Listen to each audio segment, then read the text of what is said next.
totalmente desvinculados com a realidade agora. Então, é isso que eu acho. Eu acho que a sociedade está preparada, temos um modelo, uma realidade completamente diferente e que não destoa também, não entra no risco real, porque a Alemanha também teve esse mesmo problema, 60% em desemprego, mais de 50% das mulheres em prostituição no pós-guerra, e os próprios alemães adotaram uma Constituição liberal. A Alemanha criou o Estado Social. Foi o primeiro Estado Social do século XX, foi a Alemanha, República de Weimar. E a Alemanha, os próprios representantes alemães falaram, olha, esse negócio de Estado Social não funciona, esse negócio de socialismo, essa intervenção toda de Estado, isso não funciona, vamos mudar. Eles mesmos redigiram a sua própria nova Constituição, com uma base em pré-barbárie ali, tal qual o Japão, e conseguiram. A Alemanha hoje é um país extremamente estável e rico, é o líder da Europa. Então, eu acho que a cultura nossa, ela é desvinculada de como nós precisamos nos organizar com o Estado. Existe um problema cultural, eu acho que também gostaria de escutar essa percepção. Boa noite. Estou falando demais, né? Oi? Espera, daqui a pouco Só um pouquinho, só daqui a pouco a gente já passa. Eu só estou terminando de falar aqui, a palestra é a resposta dele. O problema cultural do Brasil, vamos lembrar o que é cultura. Cultura envolve vários aspectos, né? Envolve comportamento, envolve língua, envolve etnia, envolve religião, envolve uma série de coisas. O comportamento, esse sim pode ser ruim. Mas ele é parte da cultura, ele não é toda a cultura. Temos um comportamento falho? Temos um comportamento falho. Agora, temos uma cultura falha? Eu diria que não. Eu acho que nós temos valores culturais muito bons. É que o nosso comportamento, esse sim é muito fácil de você alterar. Sabe como é que se altera comportamento? Coloca radar digital em toda a cidade. Alterei comportamento. É muito fácil. Você cria incentivos e você cria punições. Você altera comportamento. Então, nosso comportamento é em função dos nossos incentivos e punições. Aí nós alteramos o comportamento. Então, mudamos alguns sistemas de Estado, nosso comportamento muda. Aí a gente vai talvez até achar, poxa, agora sim nossa cultura. Sim, exatamente. Não sei se eu respondi tudo aqui. Eu só complementando aqui um pouquinho. Eu até acho, realmente, que nós podemos ter alguns problemas de cultura e de ignorância do público. Porém, eu creio firmemente que muito do problema que nós temos hoje no Brasil é porque muitas pessoas, vou fazer uma frase que o pessoal dessa mesa aqui conhece bem, livres de bons costumes, preferem ficar no conforto de suas casas, do seu lar, ao invés de se indignar de verdade com o que está acontecendo e começar a lutar pela mudança. Porque, apesar de ter muitos problemas de cultura e de ignorância, existem muitas pessoas que conhecem, existem muitas pessoas que sabem como fazer. Só que elas ficam apequenadas. Elas não se unem, né? Elas, igual a gente estava conversando, elas preferem discutir 15% de diferença em vez de ver os 80% que as unem para fazer a mudança, né?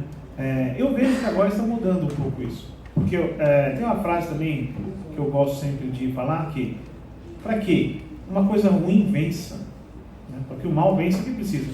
É simplesmente a pessoa de bem ficar quieta. Nós aqui somos pessoas de bem. Hoje, nós estamos aqui porque nós não estamos mais querendo ficar quietos e estamos se indignando. Temos que fazer mais isso. Eu acho que nessa eleição é o momento de cada vez mais todos aqui serem multiplicadores dessa indignação, porque existe uma massa muito boa e grande e suficiente para começar essa mudança.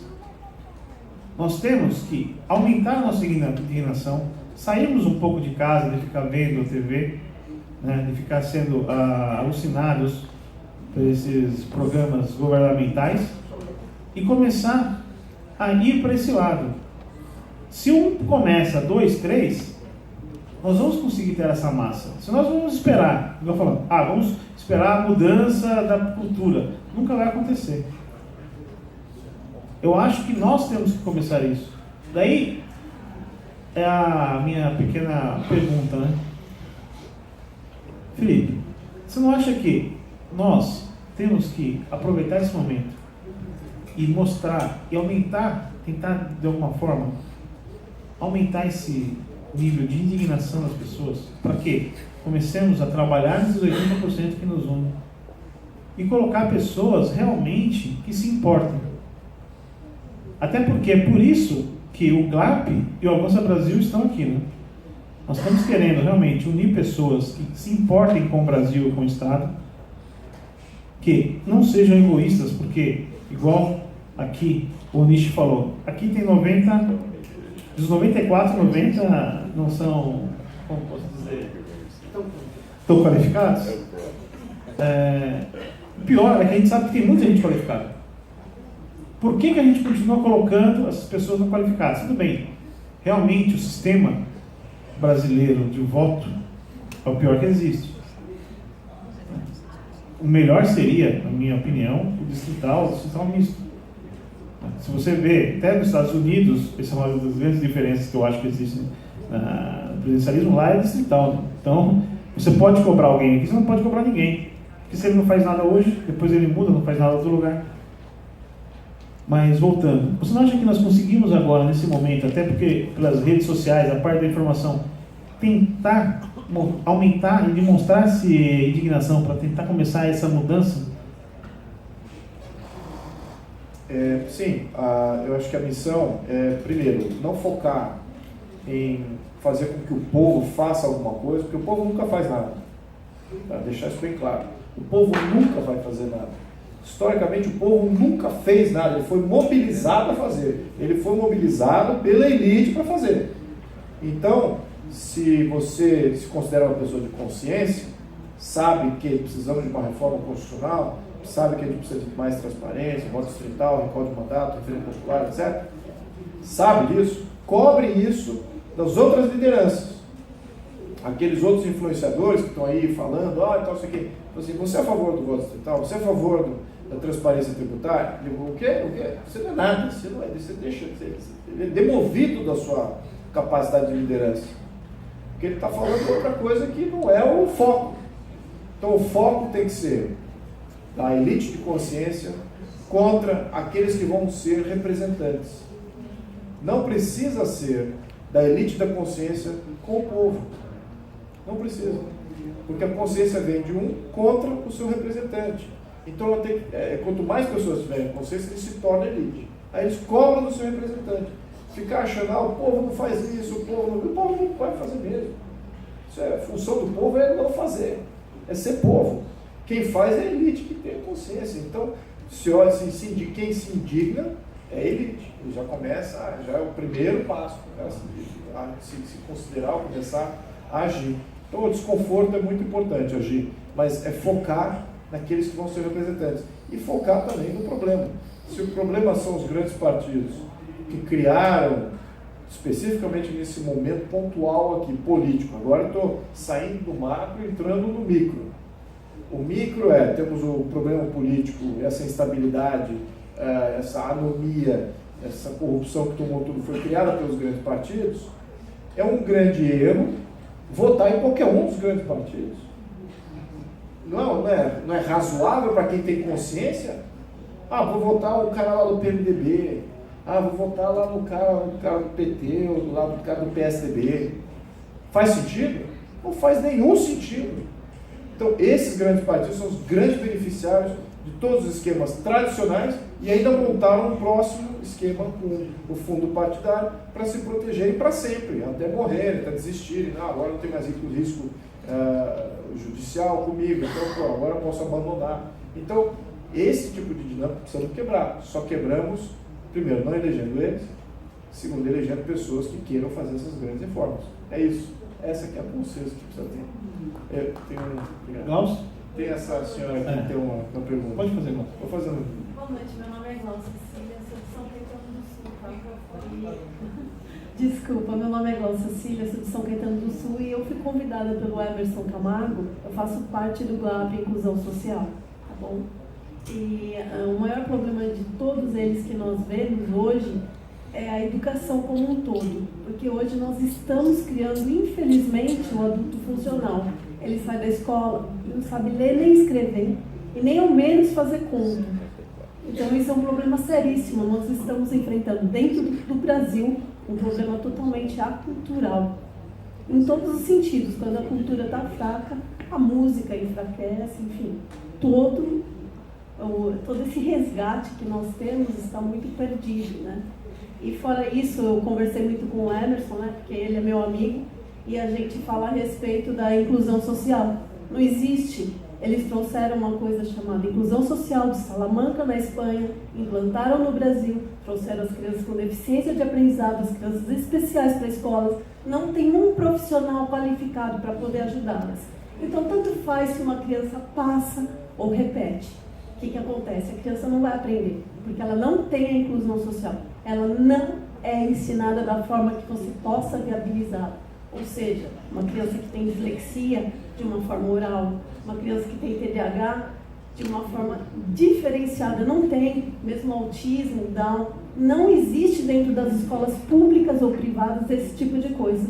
E dentro da minha cidade, eu tenho vindo fazendo toda essa mobilização. Faz 3 anos que eu escrevi um projeto de inclusão como esse, foi aqui para São Caetano, arquivaram, depois eu fui para São Paulo, Dr. Mário Covas Neto entregou para o governo do estado de São Paulo, e a gente está tentando, junto com o Emerson, até levar ele para Brasília, se for o caso, porque assim é muito difícil de você ter um país onde as pessoas não conseguem nem ao menos saber aonde estão, sabe? Difícil, as crianças, você vê que não conseguem aprender. Eu mesma ensino os meus próprios filhos, não dependo de reforço. Minha formação é Direito e Comércio Exterior. Então, é isso que eu queria falar dentro daquilo que o senhor falou a respeito de nós nos mobilizarmos. Em São Caetano fizemos isso, porque tem a taxa do lixo. Nós não conseguimos impedir, por quê? Porque o povo não tem força. Por mais que ele vai ali, o Poder Executivo determina. Então, eles derrubam toda essa força do povo dentro da justiça. É onde nós não conseguimos nos inserir dentro do contexto. Então, eu não sei qual é a sua posição em relação a isso. Olha, eu acho que você está aludindo aqui a um problema recorrente. Uma das atribuições do Estado é a educação. O Estado tem que educar. Aí surge uma miríade de planos. Como é que vai ser? Vai ser assim, vai ser assado. Por definição, o Estado educando não dá certo. Você acabou de mencionar o que deu certo na tua experiência. Você educando teus filhos. E o pior, você está pagando pela educação do Estado. Além de você estar educando seu filho, você ainda está pagando a educação. Então você está tendo um ônus de você ter o seu tempo ali, então não é um ônus, mas sim um investimento que você está fazendo ali, e você está remunerando o ensino errado, o ensino que você sabe que é ineficiente, que não vai dar o resultado. Então você tem um duplo problema. Então não seria melhor você não pagar, se é um sistema que não funciona, ou não seria melhor, no mínimo, você ter o poder para poder definir como é que é esse sistema, diretamente, agindo localmente, onde você, na sua comunidade, você tem aquelas pessoas que sofrem com aquela mesma realidade. Você está falando da realidade de São Caetano do Sul. Bahia...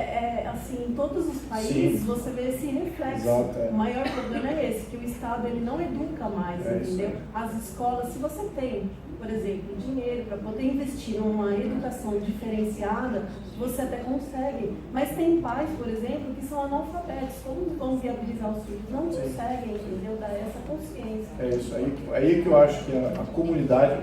Tem alguma coisa que eu ia falar? Aí que eu acho que a comunidade, detendo as suas escolhas, essa sim é que tem que ser preponderante. Não pode, às vezes sim, às vezes os pais, como você no caso aí, você tem algo a contribuir, mas isso, a comunidade poderia usar isso, se você tivesse esse poder de divulgar, esse poder de poder ensinar isso. Imagina se você tivesse esse poder, mas você não tem, porque existe um poder ditador, que está lá dentro da Constituição, chama-se Ministério da Educação e Cultura. A Ministério da Educação e Cultura define o que é cultura, define o que é educação, de um ensino privado e de um ensino público. Ditatorialmente fazer, essa é a cartilha.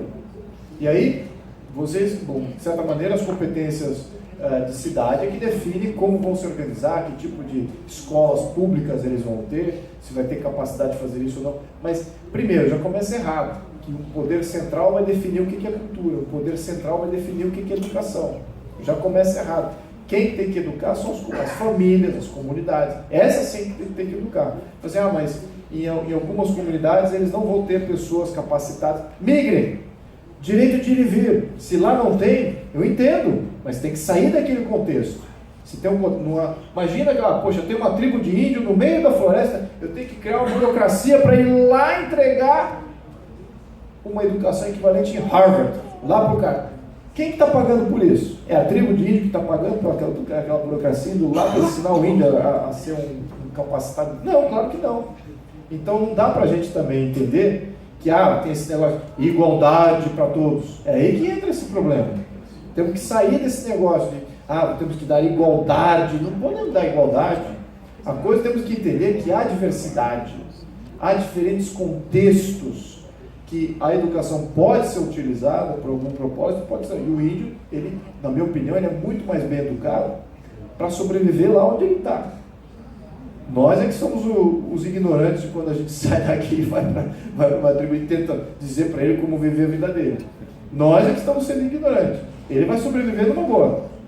Então temos que entender, existem contextos educacionais.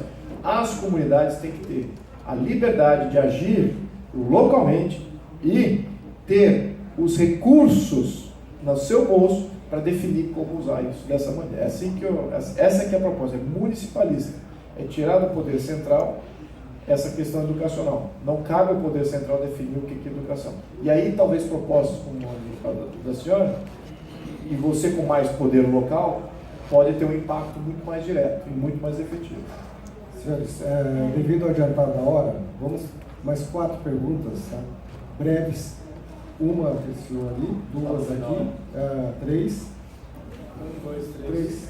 4. Eu acho que é indignação. Vamos pela ordem ali para quem for pedindo palavra, por favor. Boa noite, meu nome é Jean, sou aqui da Vila Prudente. Você fez uma comparação do pós-guerra, né, com a Alemanha e o Japão.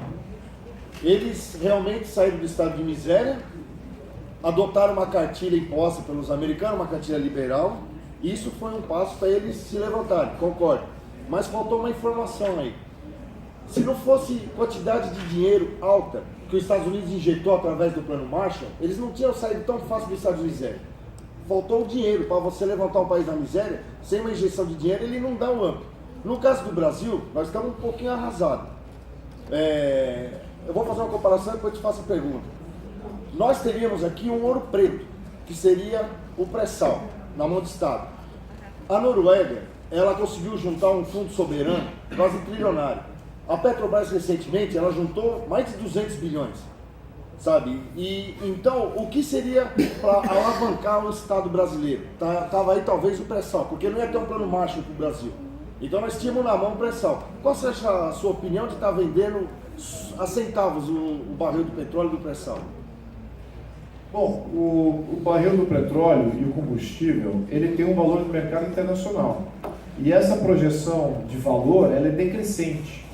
As projeções de preço ao longo prazo, e o prazo não é tão longo assim, é de preço do petróleo cair, ou ficar estável como está, que já caiu muito, ficar estável ou cair mais ainda. Por quê?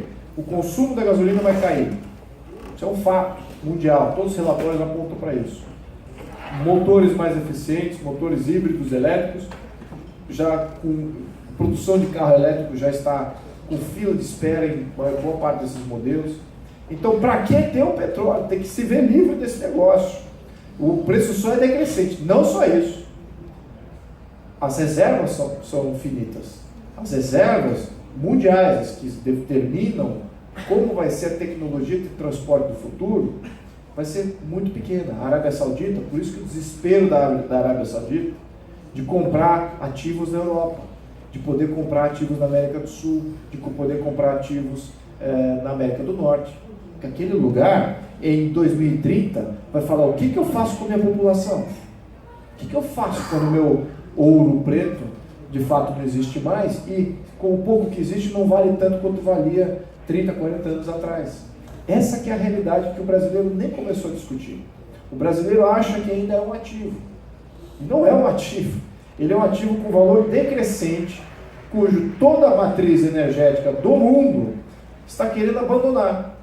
O Brasil está querendo segurar isso. A que interesse? Quem que se beneficia com isso? O povo brasileiro se beneficia pagando caro pela gasolina toda vez que vai encher o tanque de gasolina? Perdendo poupança toda vez que vai encher o tanque de gasolina? Então não é por aí. Então a questão é, como é que vai financiar isso? Essa que é a grande questão. Primeiro, qual é o grande problema financeiro do Brasil? Vamos lembrar, acabei de mencionar o recurso tributário que o governo federal extrai da população. O governo federal extrai da população 2 trilhões, mais de 2 trilhões de reais todo ano. Ele extrai. Para onde que ele usa? Boa parte disso, previdência. Segunda boa parte disso, funcionalismo público. Certo? E aí sobra 10% que é investimento em infraestrutura, que essa sim ia multiplicar as oportunidades de trabalho, multiplicar as oportunidades de negócio. Então nós temos uma utilização de capital completamente errada. Vamos lembrar, terra, povo, capacidade de geração de capital. Essas 3 coisas que fazem as grandes nações. Temos essas 3. Temos terra, temos povo e geramos capital pra caramba. Só que aonde que esse capital é empregado? Juros da dívida interna e previdência e funcionalismo público. É para aí que vai tudo. Então você fala assim, poxa, precisamos de um plano Marshall? Nós não precisamos de um plano Marshall. Precisamos de uma reequação daquilo como que a gente gasta o capital que a gente gera. A gente é independente. E olha que a gente está muito bem macroeconomicamente falando. Isso deixando claro. A gente tem reserva cambial. Ou seja, ainda estamos bem. A nossa dívida interna está subindo demais. Estamos virando um país europeu. Está errado. Porque nós não temos a infraestrutura de país europeu. O Tomás Piketty, você conhece esse autor, por acaso? Não. Tomás Piketty, todo mundo conhece? Totalmente. É um marxista. E ele tem um livro muito interessante. Eu li o livro dele, umas passagens, vi boas análises. Então, mas o que ele fala? Ele fala que o nível de endividamento da Europa pode ser muito maior. E, se você olhar o mercado financeiro, os países emergentes não podem se financiar tanto quanto a Europa, tanto quanto os Estados Unidos, tanto quanto o Japão. Sabe por quê? Porque não tem direito à propriedade. Porque tem um Estado social. Os países liberais se financiam muito mais a longo prazo. Por quê? As garantias são reais. A propriedade lá está na mão da população. E o governo não vem interferir e falar que aquilo é do coletivo, eu vou usar de outro. Imagina você vai financiar uma fábrica e chega lá um prefeito, isso agora é função social da propriedade, isso aí não é mais uma fábrica. Isso aí agora é outra coisa, é um parque público. Imagina um financiador externo, é por isso que os nossos juros nunca vai ser baixo, porque não temos direito de ter propriedade real. Só essa mudança já baixaria nosso custo do Brasil. Só essa mudança constitucional, tá? Só isso. Então, só nisso já tem um plano Marshall aí. É um artigo da Constituição. Tá? Outro ponto. Ele fala que, por tradição, os países desenvolvidos, Japão, Europa e Estados Unidos, eles tiveram um desenvolvimento ocorrendo mais cedo na realidade política e econômica desse país. No início do século XX. Foi o grande boom da industrialização. Investiram, em função desse boom da industrialização, eles investiram em infraestrutura e vice-versa. Investiram na infraestrutura e depois teve o boom da industrialização. Uma coisa tem a ver com a outra. Muito bem. Então, eles hoje têm uma infraestrutura, portos, rodovias, ferrovias, hidrovias, oleodutos, toda uma malha rodoviária, armazéns, tudo para escoar a produção, e universidades e uma série de outras coisas que tem a ver com infraestrutura também, porque povo é parte do ativo da nação, e uma capacitação educacional também faz parte desse ativo. Então, temos que entender que eles têm investimento nisso há muito mais tempo. E o que o Brasil investiu no período equivalente? No bem-estar social. Nós não investimos em infraestrutura nessa parte que de fato daria alavancagem para a gente ter um endividamento muito mais alto. A Europa está batendo 200% do seu PIB em dívida. Os Estados Unidos está batendo mais de 100%, está batendo 120% de dívida PIB. O Japão já está a 200% há muito tempo. O Brasil nem a 100% está e nem pode estar. Nem pode estar, porque não tem direito à propriedade, porque não tem infraestrutura, que é alavancagem financeira para esse tipo de financiamento a longo prazo, que daria essa multiplicação. Então vejam como a nossa alocação de capital foi completamente errada durante todo esse período de Estado Social. A Europa abandonou isso muito mais tempo, já tinha uma infraestrutura maior, teve um período mais curto de Estado Social e um período de Estado liberal muito mais longo. Então eles podem se financiar, eles podem. E o argumento do Piketty, aí é que entra a parte ruim da interpretação do Piketty. No entanto, existe um componente interessante. Ele fala assim, olha, em função da infraestrutura, a França pode se alavancar 5 vezes o PIB da França. A França tem aí um PIB maior que o do Brasil, um pouquinho, 5, 6, 7 trilhões, 8 trilhões de dólares. Poderia alavancar 5 vezes. O Brasil não pode se alavancar uma vez, porque não tem investimento em infraestrutura. Você está entendendo aqui? Eu não sei se eu respondi a tua pergunta, tá? Os dois frontes, tá? Na questão do pré-sal e desse petróleo, que na minha opinião não vale. O mercado já está dizendo que não vale, então não cabe a nós dizer que vale mais do que o mercado está dizendo. E nós fizemos um grande erro estratégico, que é adotar o Estado Social. E quem é que faz a nossa infraestrutura? Quem é que investe em nossa infraestrutura? É o nosso governo que investe na nossa infraestrutura? China, ingleses, norte-americanos, porque nós estamos investindo no nosso bem-estar social, nessa utopia de previdência, que vai fazer planos sociais, e nós investimos naquilo que vai gerar capital, vai gerar riqueza para o povo. Investimos lá, não vou ficar no bem bom aqui, no bem-estar social. E aí não temos essa infraestrutura para poder ser alavancado. E pior de tudo, não temos direito à propriedade para poder alavancar o mais que a gente pode. Essa que é a realidade. Com isso, vamos perdendo a nossa soberania. Né? Exatamente. Essa que é a por favor. Oi, boa noite a todos. Meu nome é Cauê Varela. E um pequeno comentário para se me permite voltar na parte cultural. Globalmente, as primeiras elites a perceberem a ineficiência da teoria econômica marxista foram os próprios marxistas. Né? Eles foram os primeiros a ler e entender Ludwig von Mises lá na década de 20 e perceberam que esse negócio não vai dar certo. Então havia um capitalismo no mercado negro na Rússia, e assim foi em quase todas as experiências. Do contrário, teriam quebrado muito antes. Né? E localmente aqui no Brasil, perceberam isso na década de 70, da década de 60 para 70, com o regime militar, onde eles perceberam que a investida armada não funcionaria. E eles decidiram então investir na parte cultural. E o que me incomoda profundamente no Brasil, e eu falo isso como professor de filosofia, e por incrível que pareça conservador, né, é que a gente só está discutindo isso hoje. Sendo que essa discussão na parte interna comunista, ela tem pelo menos 30 anos. A gente vai começar a perceber isso na virada dos anos 90, com um autor polêmico, do qual eu sou muito grato, que é o Olavo de Carvalho, no livro Nova Era e Revolução Cultural. E alguns da elite militar foram percebendo nos anos 2000, pô, tem alguma coisa ali de Antônio Gramsci aí. Então, qual foi a estratégia? Muito simples. Vamos formar uma elite. Ou seja, exatamente essa solução que o senhor está dando, e é de fato a solução, já foi pensada muito tempo atrás, e estão tomados. As universidades estão tomadas, os jornais estão tomados, as mídias estão tomadas, e eu sinto isso na cara, todos os dias na sala de aula. Eu sou preconceito o tempo inteiro por ser conservador. Basta dizer que é conservador para você já ser isolado e tido como maluco, estranho, esquisito. Apesar da barba de fato ser esquisito.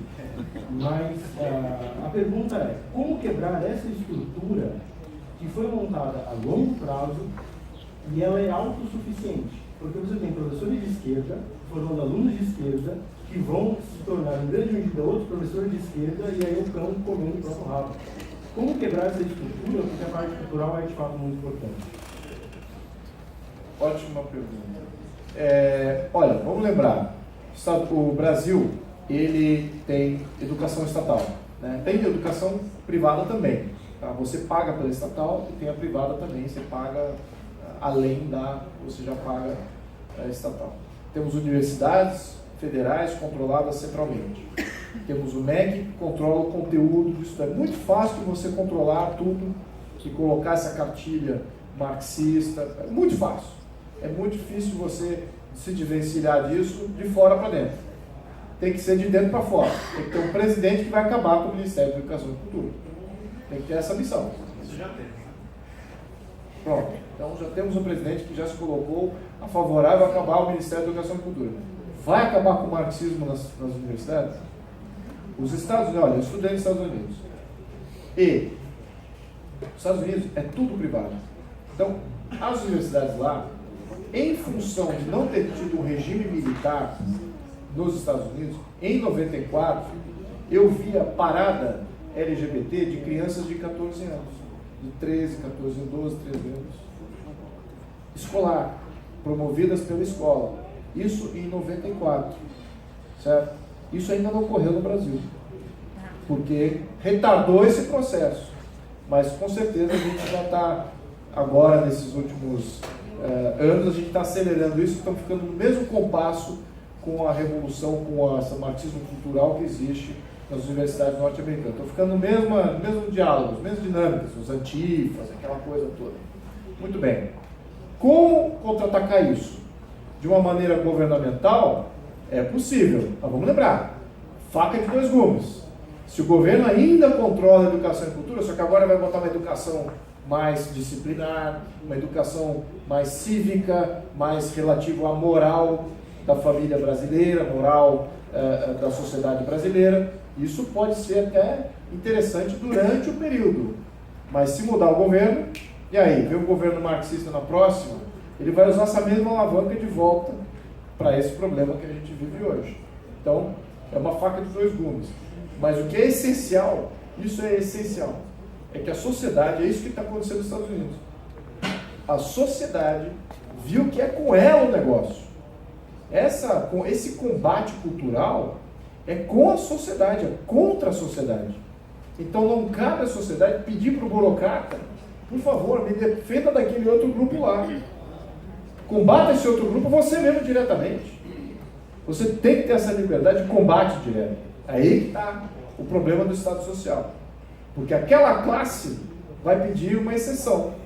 A classe que se vitimiza e que confronta o conservador, ela vai ter uma exceção legal. É por isso que elas lutam. No Estado Social, o Estado Social prima por dar exceção, privilégio ou subsídio a uma classe. E é isso que acontece. Então a classe conservadora, quando vai revoltar ou vai se defender de um ataque desse, ela já está em perda, mas tem que acontecer. Independente disso, tem que acontecer. E aí tem que eleger gente que vai acabar com o Estado Social.